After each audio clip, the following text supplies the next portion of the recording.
Growing up poor in the deep south meant sharing a lot with my little brother Ollie. Most often we had passed toys, clothes and skin conditions between us. Up until he was 6, we even shared a bed. Neither of us was happy about that.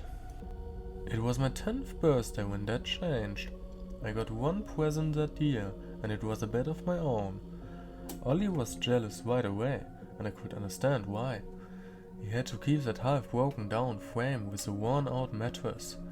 The one I'd gotten wasn't much better, but not being broken and worn was enough. Sleeping apart was a great feeling. It was freedom.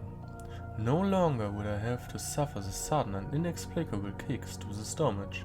No longer would I wake up with Ollie's foot pressed into my neck like he'd stepped on regular the night before.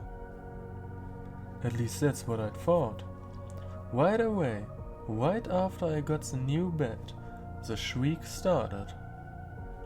At first I thought Ollie woke up in the middle of the night and screamed because he'd gotten scared. Then the sound echoed through the tiny room again, and I knew it wasn't a normal cry.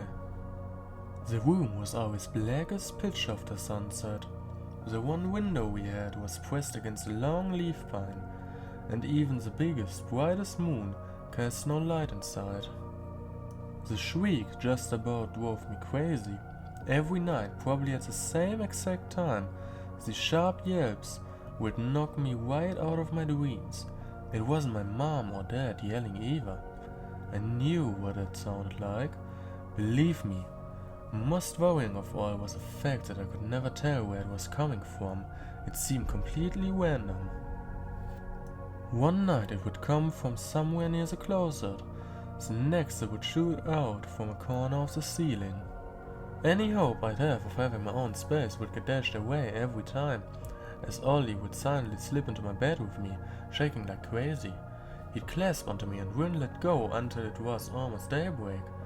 Most times I'd take his hand and tell him everything was going to be okay, that it would be over by morning, but I was never really sure. Over time the shrieks started changing. At first it was only by small degrees, but eventually it took on the primal hooting sound of a primate calling out its fierce warning. I had to clasp pillows to my ears just to keep from going deaf. Mom and Dad never believed me or Ollie, basically because the thing, whatever it was, refused to make a peep when they were in the room. Apparently they couldn't even hear it through the walls, even though it was damn sure loud enough. The shriek just got worse and worse, and I felt like I couldn't take it anymore. Me and Ollie were doing really bad in school, and we just had no energy at all. I could sleep more deeply with my head propped up and eyes open in the middle of the class than in my own room at night. Then, thankfully, we moved out of the house nearly a year later. I had contemplated all sorts of things, even a child's clumsy concept of suicide, to get away from the horrific nightly noise. There was no problem at the next house. It was a nice white cookie-cutter home on a dead-end street, and I welcomed the normalcy. What's more, when we moved in there was a bunk bed waiting for me and Ollie. No more broken bed, no more second bed. I ended up having to share anyway. The only problem was deciding who'd get the top bunk.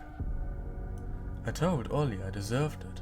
After all, I had gotten a new bed way back, and he ruined it by climbing in every night. What? He shook his head. I never did that. I had always wondered why the noise stopped the second I was sharing my bed. Now I had the answer.